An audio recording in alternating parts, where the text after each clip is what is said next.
Maaga kaming umalis ng bahay dahil ngayong araw papunta kami sa immigration at ako'y magre-renew ng aking visa. Biruin nyo yun, magto 2 years na ako din pero di pa rin ako maalam mag-Korean. Wala tinamaan ng katamaran kaya wag nyo akong gagayahin ha. Ayan, andin na kami. Ako'y kinakabahan pero kasama ko naman ang aking alagad. At dahil sa medyo may pagkaulyanin ako, ayaw, nakakalimutan ko pa nga dalhin ang passport. E di ngayon, namumroblema siya. Sabi ko, i-cancel na laang at wala na kaming magagawa eh. Pero itry daw namin pakiusapan.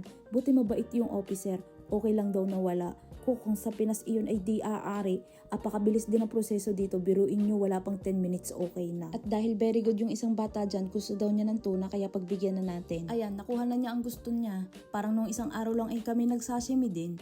Kakain lang kami din saglit at ako'y gutom na. Ang inorder ko ay hotdog para may libreng drinks. Pagkatapos namin din ay babalik lang kami saglit ng bahay at may dadating na manggagawa. Nasira kasi yung intercom namin tapos aalis ulit kami para manood ng Superman. Sabi ko gusto ko sa 4DX para nagalaw ang silya. E di mas masaya, diga? Ayan, enjoy naman ngayong araw, ang daming kaganapan at dito na nagtatapos ang kwento for today's video. Okay, bye.